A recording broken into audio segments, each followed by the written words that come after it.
l'un des arrondissements de la ville d'Ortois d'Abomey-Calavi, à une trentaine de kilomètres de Cotonou, la capitale économique du Bénin, est confronté à un phénomène environnemental depuis bientôt 4 ans. Il s'agit de l'inondation dans certains quartiers de cet arrondissement à cause de la réalisation d'un pont qui, au lieu de faciliter le passage de l'eau du bas-fond, l'empêche plutôt d'aller dans le sens normal. La réalisation du pont de Togba, érigé sur l'axe Calavi-Kota-Wedo-Révier-Cocody, reste depuis un certain temps un mauvais souvenir pour les esprits de certains habitants de Ouéga-Tokba, de Sommet et une partie de Weto dans l'arrondissement de Togba à cause de l'avancée des eaux de ce bas-fond.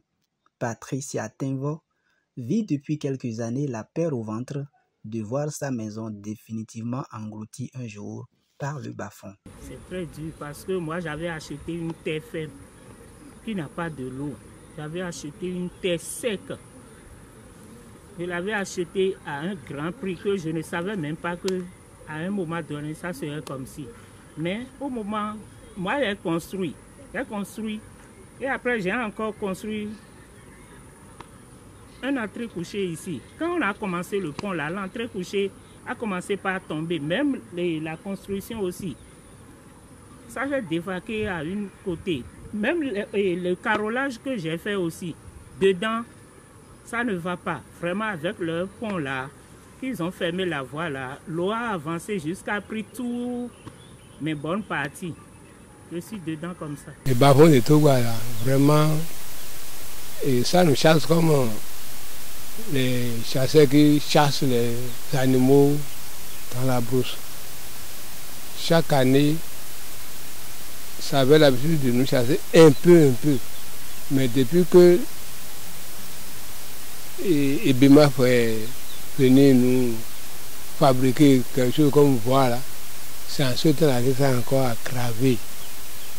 Ça s'est aggravé si bien que la superficie que j'exploitais là, ça a divisé par 2 même, je peux le dire.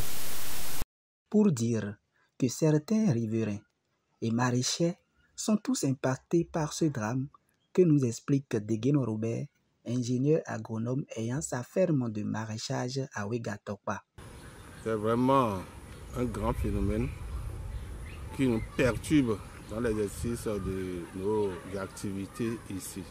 Cela a commencé environ depuis près de 3 ans, depuis environ 3 ans. L'eau du bas-fond a commencé par nous envahir. Ça a pris déjà, comme vous le voyez, plus de 40 mètres de parcelles chez moi. 40 mètres multipliés par la longueur, là, plus de 50 mètres, estimez déjà ce que ça a pris déjà, comme parcelle, comme terrain. Alors qu'on n'a pas assez de terrain pour faire la production, voilà que l'eau vient nous braver et on n'y peut rien. On peut incriminer le pont du Togba, parce que c'est depuis l'avènement de l'installation de ce pont qu'on a commencé par constater le phénomène. Unanimement, les désormais sinistrés du bas-fond de Togba estiment que le pont n'a pas été curé après sa construction afin de faciliter la circulation de l'eau et lancent un appel aux autorités à divers niveaux. Nous faisons appel aux autorités, plus précisément au maire de la commune d'Abomey-Calavi, de penser rapidement à ce qu'on puisse épurer rapidement le pont pour que la population puisse quitter rapidement ce problème. La seule chose à demander ici, c'est que les autorités fassent diligence pour curer le canal de transition afin que l'eau puisse aller vers l'autre côté du pont sans aucun problème. Et là, je pense que la population serait à l'aise et il y aura moins de soucis d'inondation. En attendant la réaction des autorités communales, il est important que la société qui s'occupe actuellement de la réhabilitation de cet axe routier jette un coup d'œil sous le pont afin de dégager les montagnes de sable qui empêchent l'eau de circuler dans le sens qu'il faut.